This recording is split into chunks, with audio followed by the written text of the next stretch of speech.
बिहार के कटिहार में मालगाड़ी पटरी से उतर गई। कल ही हरियाणा में रेल हादसे की खबर सामने आई थी। 2 महीने में ही 15 रेल हादसे हो गए हैं। इन हादसों में 21 लोगों की जान गई और 100 से ज्यादा लोग घायल हुए, लेकिन रेल मंत्री को कोई फर्क नहीं पड़ता।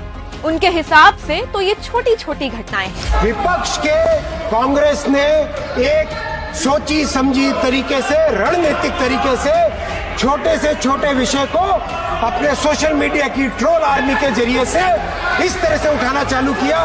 अब सवाल है कि इस हादसे की जिम्मेदारी कौन लेगा, इस्तीफा कौन देगा, नरेंद्र मोदी या रेल मंत्री अश्विनी वैष्णव। इससे साफ है मोदी सरकार रेलवे से कमाई तो कर रही है, लेकिन उसका इस्तेमाल यात्रियों की सुरक्षा सुनिश्चित करने के बजाय अपने खजाने भरने में कर रही है।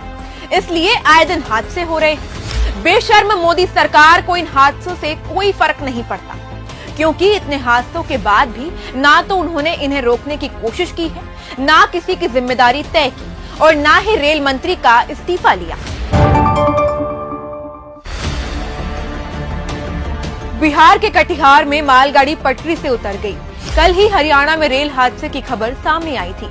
2 महीने में ही 15 रेल हादसे हो गए हैं। इन हादसों में 21 लोगों की जान गई और 100 से ज्यादा लोग घायल हुए, लेकिन रेल मंत्री को कोई फर्क नहीं पड़ता।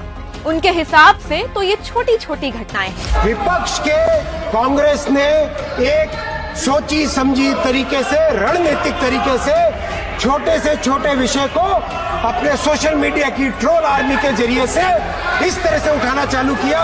अब सवाल है कि इस हादसे की जिम्मेदारी कौन लेगा, इस्तीफा कौन देगा, नरेंद्र मोदी या रेल मंत्री अश्विनी वैष्णव। इससे साफ है मोदी सरकार रेलवे से कमाई तो कर रही है, लेकिन उसका इस्तेमाल यात्रियों की सुरक्षा सुनिश्चित करने के बजाय अपने खजाने भरने में कर रही है। इसलिए आए दिन हादसे हो रहे हैं। बेशर्म मोदी सरकार को इन हादसों से कोई फर्क नहीं पड़ता, क्योंकि इतने हादसों के बाद भी ना तो उन्होंने इन्हें रोकने की कोशिश की है, ना किसी की जिम्मेदारी तय की और ना ही रेल मंत्री का इस्तीफा लिया।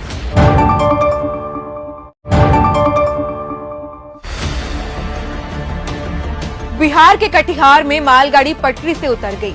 कल ही हरियाणा में रेल हादसे की खबर सामने आई थी। 2 महीने में ही 15 रेल हादसे हो गए हैं। इन हादसों में 21 लोगों की जान गई और 100 से ज्यादा लोग घायल हुए, लेकिन रेल मंत्री को कोई फर्क नहीं पड़ता। उनके हिसाब से तो ये छोटी छोटी घटनाएं हैं। विपक्ष के कांग्रेस ने एक सोची समझी तरीके से, रणनीतिक तरीके से छोटे से छोटे विषय को अपने सोशल मीडिया की ट्रोल आर्मी के जरिए से इस तरह से उठाना चालू किया।